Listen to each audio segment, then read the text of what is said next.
জুলাই আগস্টের গণ অভ্যুত্থান আমাদের জাতির ইতিহাসে একটা মাইল ফলক।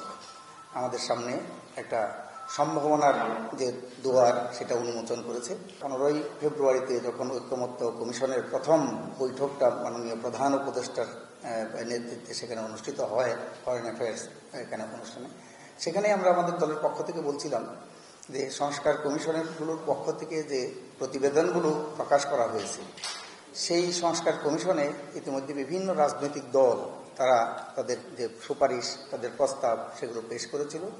সেগুলোর মধ্য থেকে কতগুলো বিষয়ে ঐক্যমত্য আছে, সেগুলো সর্ট আউট করে সেগুলো জাতির সামনে যদি প্রকাশ করা হয়, তাহলে হয়তো এগুলো বিষয়ে আমাদের ঐক্যমত্য আছে।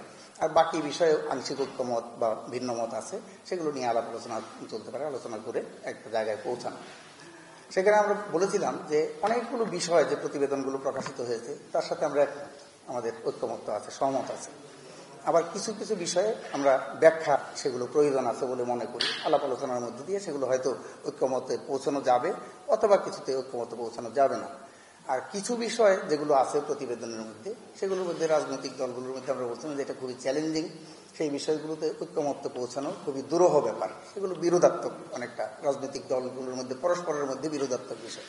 তো সেই জন্য বিরোধের যে বিষয়গুলো, একদম মৌলিক যে বিরোধের বিষয়গুলো আছে, সেগুলো আমরা বাংলাদেশে যারা অবস্থান করি, ক্রিয়াশীল রাজনৈতিক দল, সুশীল সমাজ সহ বিভিন্ন রাষ্ট্র শাসন প্রশাসন ব্যবস্থায়, সেগুলোকে পাশে সরিয়ে রেখে কাছাকাছি যেগুলো আছে, আংশিক যেগুলো এক ঐক্যমত্য আছে, আলাপ আলোচনার একটা মাধ্যমে ঐক্যমত্য পৌঁছানো সম্ভব, সেগুলো নিয়ে আলোচনা এবং ঐক্যমত্য বিষয়গুলো ধরে আমাদেরকে অগ্রসর হওয়া।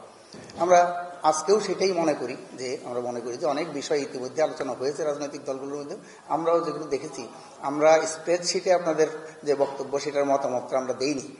গত 16ই এপ্রিলে আমরা আমাদের মতামত জমা দিয়েছিলাম। সেখানে কিছু বিষয় আমরা বলেছিলাম ভূমিকায়, কিছু বিষয় সম্পর্কে মতামত দিয়েছিলাম, আর বলেছিলাম যে আমরা আলোচনার সময় সেই বিষয়গুলো আমরা তুলে ধরব, আপনাদের সাথে আলোচনা করে সেগুলো অনেকগুলো নেগোশিয়েট করা যাবে বলে আমরা মনে করি। তো সেই লক্ষ্যেই আজকের এই আলোচনা অনুষ্ঠানটা, মত বিনিময় অনুষ্ঠানটা সেটা হচ্ছে। আমরা আশা করি যে জাতির সামনে যেই জাতির যে প্রত্যাশা, একটা পরিবর্তনের আকাঙ্ক্ষা, যেমন ছিল যেমন চলছে সেইভাবে বাংলাদেশ চলতে পারে না। নিশ্চয়ই কিছু না কিছু পরিবর্তন সেখানে সাধন করতে হবে। সেই পরিবর্তনের আকাঙ্ক্ষা নিয়ে এখানে অভ্যুত্থান সংগঠিত হয়েছে। আমরাও মনে করি যে রাজনৈতিক দলগুলো দেশের শাসন প্রশাসন কাঠামোর মধ্যে যেমন পরিবর্তন লাগবে, রাজনৈতিক দলগুলোর মধ্যেও তাদের রাজনৈতিক সংগ্রাম, আন্দোলন এবং কর্মকাণ্ড সেগুলো পরিচালনার ক্ষেত্রেও পরিবর্তন লাগবে। মানসিকতার ক্ষেত্রেও তাদের পরিবর্তন করতে হবে। তা না হইলে এখানে কিন্তু সমাজ, আমাদের এখানকার জনগোষ্ঠী সেগুলোকে গ্রহণ করবে না। সেই জন্য আমরা আমাদের দলের পক্ষ থেকে মনে করি যে পরিবর্তন অবশ্যম্ভাবী, পরিবর্তন সম্ভব এবং পরিবর্তন করতে হবে। তো সেই জন্য সেই লক্ষ্য নিয়ে আমরা অগ্রসর হব।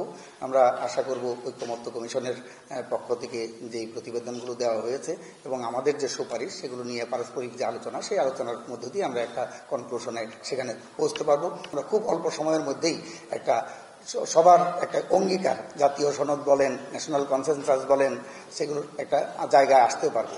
যদিও আমাদের দেশের ইতিহাসে এই ধরনের কনসেনসাসের, এই ধরনের সনদের ইতিপূর্বে অনেক তৈরি হয়েছে।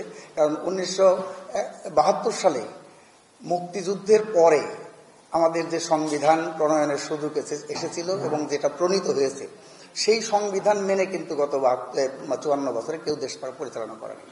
সেই সংবিধানের অনেক অসম্পূর্ণতা আছে আমরা মনে করি, কিন্তু সেই সংবিধান যতটুকু আছে সেটাও মেনে কোনো দলই, যারা রাষ্ট্র ক্ষমতা ছিল গত 54 বছর, তারা কেউ মানে নেই। আমরা 1, 2, 3, 4 করে সবগুলো দেখে দিতে পারবো যে কেউই সংবিধান মানে নেই। সেই জন্য সেটা আমাদের একটা অভিজ্ঞতা আছে। 90-এর গণ অভ্যুত্থানের পরে আমরা 3 রুটের একটা রূপরেখা ছিল, সেই রূপরেখা অনুযায়ী দেশ পরিচালনা করার কথা ছিল গণতন্ত্র উত্তরণের জন্য। কিন্তু সেইটাও কিন্তু আমরা দেখছি যে পরবর্তীকালে যারা রাষ্ট্র ক্ষমতায় গেছে পালাক্রমে, তারা কেউই সেই রূপরেখা সেটা বাস্তবায়ন করে নাই। ছাত্রদের 10 দফা, শ্রমিকের 5 দফা, কৃষকের 10 দফা, নারীদের দফা, এই সমস্তগুলো অঙ্গীকার ছিল রাজনৈতিক দলের, সেগুলো মানে নাই। তাহলে সেই জন্যই একটা কথা আছে, মানুষের প্রবাদ আছে যে চুন খেয়ে মুখ পুড়ে গেলে দই দেখলেও তখন ভয় লাগে।